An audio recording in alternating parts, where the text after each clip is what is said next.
देश और विदेश से सरदार पटेल के निधन पर शोक संदेश आने लगे। पटेल के अंतिम संस्कार में शामिल होने के लिए नेहरू और सी राजगोपालाचारी दिल्ली से मुंबई पहुंच गए, लेकिन नेहरू नहीं चाहते थे कि कोई और भी सरदार पटेल के अंतिम संस्कार में जाए। मशहूर लेखक और नेता और शिक्षाविद के.एम. मुंशी की किताब है पिलग्रिमेज टू फ्रीडम, उसका पन्ना नंबर 289 और 290 खोलकर देख लीजिएगा। उन्होंने लिखा है कि जब सरदार पटेल का मुंबई में निधन हुआ तो जवाहरलाल ने अपने मंत्रियों और सचिवों को आदेश जारी किया कि वो सरदार पटेल के अंतिम संस्कार में न जाएं। सरकार के मंत्रियों में मैं उस वक्त बॉम्बे के पास माथेरन में ही था।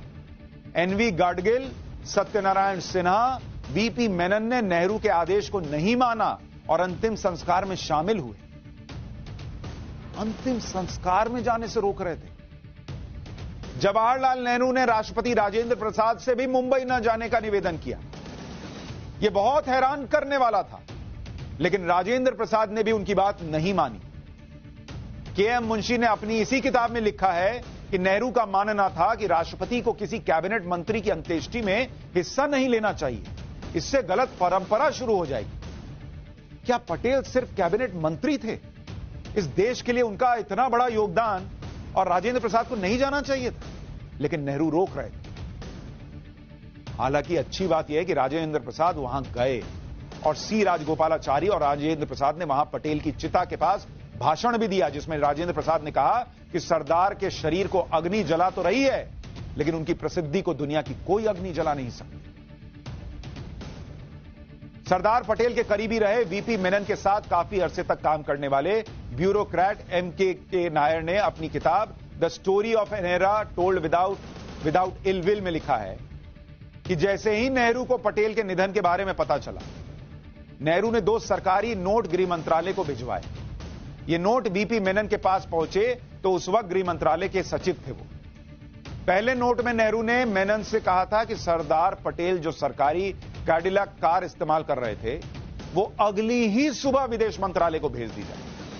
इतनी क्या हड़बड़ी थी सर? और नेहरू के दूसरे सरकारी नोट में यह कहा गया था कि सरदार पटेल के अंतिम संस्कार में अगर कोई अधिकारी जाना चाहता है तो उसे अपने पर्सनल खर्चे पर मुंबई जाना होगा। उस वक्त गृह मंत्रालय के बहुत सारे अधिकारी सरदार पटेल के अंतिम संस्कार में शामिल होना चाहते थे।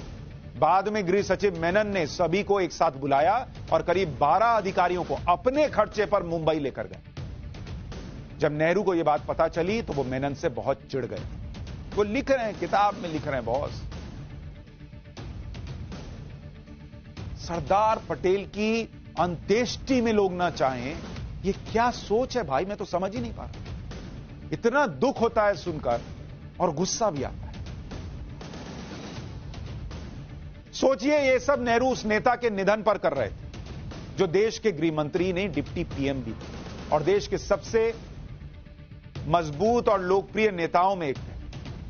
ये उनके अंत्येष्टि की तस्वीरें आपको दिखा रहा हूं। हैरान रह जाएंगे कि इसमें ये इतनी भीड़ ना हो, इतने लोग ना हो, ये भी कोई चाह रहा होगा, सोच रहा होगा। ऐसा कोई सोच सकता है? आप हैरान रह जाएंगे जब आप सुनेंगे कि सरदार पटेल के अंतिम संस्कार में कितने लोग शामिल थे। नेहरू के ये सब करने के बाद भी सरदार पटेल को अंतिम विदाई देने 10 लाख लोग आए थे। अरे कैसे रुकता है क्या प्यार? 10 किलोमीटर लंबी भीड़ थी, 1500 से ज्यादा अधिकारी शामिल हुए, कोई रोके ना रुका। सरदार पटेल का निधन बॉम्बे के बिरला हाउस में हुआ था और उनका अंतिम संस्कार मरीन लाइंस में हुआ।